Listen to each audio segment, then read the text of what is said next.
I've been the parent of a child with a rural bus route.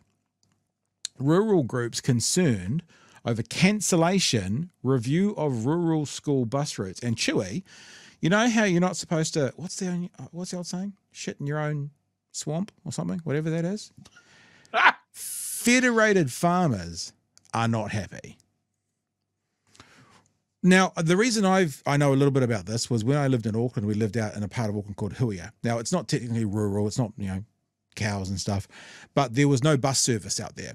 So when there's no bus service, the government has to provide a way for children to get to school. They have to pay for it, right? And so we had a school bus provided by the government that came down from Huia, through Armour Bay up through into where were my kids going to school? Langholm? I can't remember. Might have been Langholm. And so they had to. It's law. They have to provide a way for children to get to school. And there wasn't a an Auckland buses service that went out there, so they had to provide it. Now, what I'm assuming from this is there are now places where they currently have to provide. I've been a parent of that now they're not, which is interesting when we think about this government and money. We'll go a bit deeper. Rural groups are raising the alarm over the review and cancellation of school bus routes. The Ministry of Education said it regularly reviewed routes to ensure they were operating within policy requirements and meeting patronage targets. Now, what we need to do, Chewy, is find out under Labour how many routes were cancelled each year. Because if it's 000, 000, then that says something about this government and funding.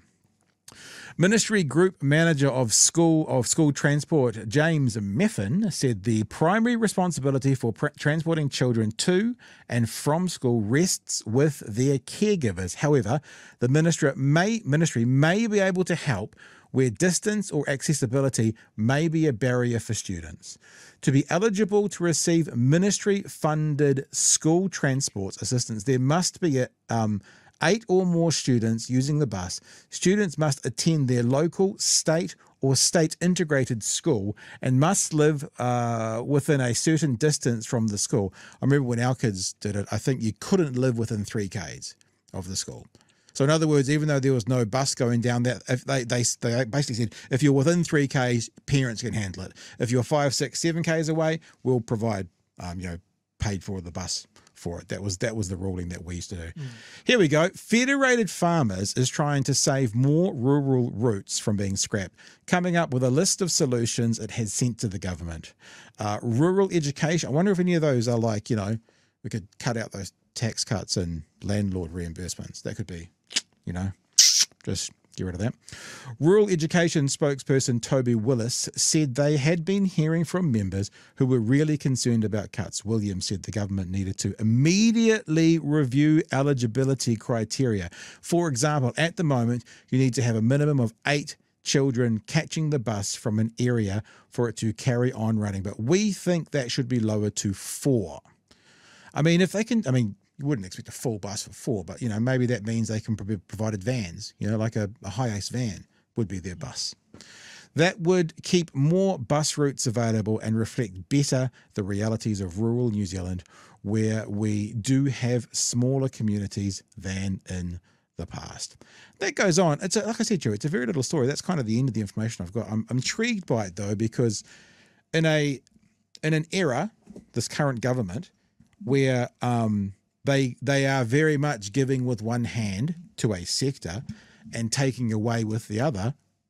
This is a sector that this government in general seems to want to make sure are unimpacted by their policies, and this could be one.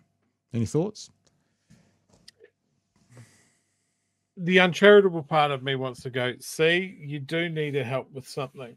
You can't just all be like, we're fine on our own and we don't want the government to interfere in anything. And this is the danger, isn't it? The other part of me, the charitable part of me goes, fuck, that must be absolute chaos for those families looking at that. Yeah. Because they've got to send their kids to school, right? Mm-hmm. They've also got to run their fucking farms. Mm-hmm. Like, if you're on a dairy farm, I can't imagine that someone's got the time to chuck the kids in the ute and drive them what, 2 hours to school or Yeah. something like that and get back. You're screwed for milking. It's and this is the thing when people talk about the urban rural divide. I think at its heart, we all understand or have the ability to understand the differences that we're all dealing with. But here we go. The rural sector has been very, very hard on Labor. They have been very, very pro-national. They've got what they wanted, nationals in government. First on the chopping block, your kids. Because look, on that, Nick's added some information. National fiddled with rural school buses previously under John Key. Also late soz. So maybe this is more. I mean, I'm not going to cast this aspersion quite yet. I'll do some work tomorrow, see what happens under Labor. Maybe we'll see if Labor's done it as well, but that's what we got so far. I'm not crazy. This is something that people would understand as a public good. Of course. Isn't it?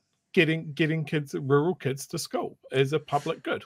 And I don't think, like, as long as, you know, I guess the contracts to review who supplies that is they're competitive and fair, then that is the price that they pay.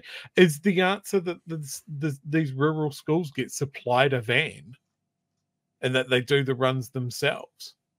Is that something that could be done? I don't know.